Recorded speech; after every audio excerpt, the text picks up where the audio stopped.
新多媒 Capital 958上車頻道，現在是評論報告簡要新聞。馬年6月19號起，電力零售商可以現有居家電力混合自動輸入提醒同顧客發出冷水下游高機器通知。顧客也可以在自動輸入啟動的60日內，在不之後提醒給予下的情況下，該簽領所家電力零售商最比目前的款案期多留30日。以便應對後詐騙控制的刑事化責封修正法令部分條款，總在這個月30號生效。根據法令，由這個月30號起，詐騙控制跟詐騙集團成員或者招募者，一旦罪名成立，就面對強制性變刑，最少6年，最多24年。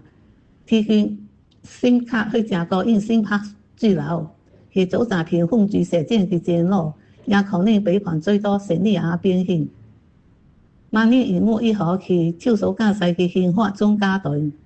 內政部是在今年5月28號宣布加重刑法的修例，有關措施明年1月生效。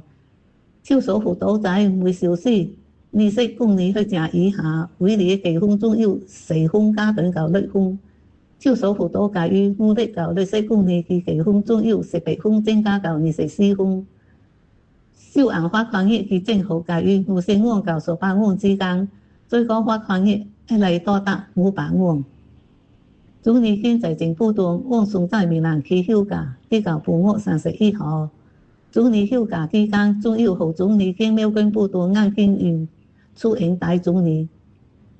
配合我國強國60週年，政軍會館出兵公署前一鼓勵幹部類的英文並組織，跟我陣容為歡迎移民屬老華頓遊的順利運行。3名男子在當兵內的鐵站附近受傷，警方迅速逮捕了3名實際案用的男子。警方是在3名東部目的55分左右接到報案，傷者在意識清醒的狀態下順醫院治療。警方確認實際案用的53歲男子醒悟之後，在接到報案的6個小時內，以使用危險武器去造成別人受傷的罪名，終於逮捕。